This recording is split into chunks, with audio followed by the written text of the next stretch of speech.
आप सबका स्वागत है विकास ठाकुर ऑफिशियल चैनल में।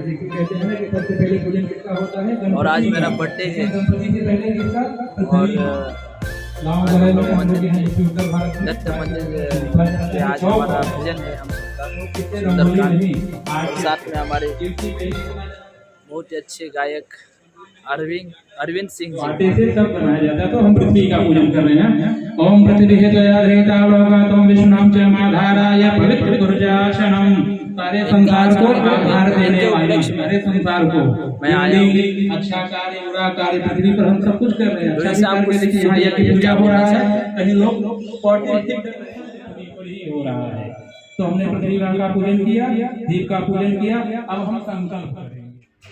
कुछ ही देर में हम सबका कार्यक्रम शुरू होगा।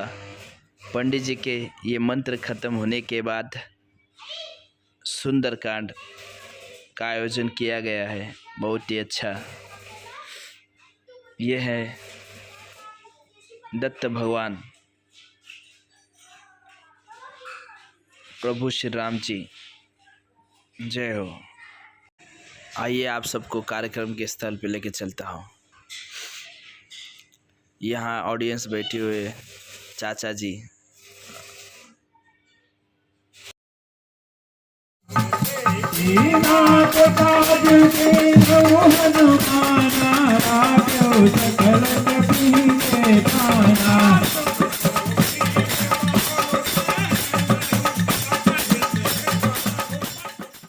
आप सबका प्यार मिला, जय हो।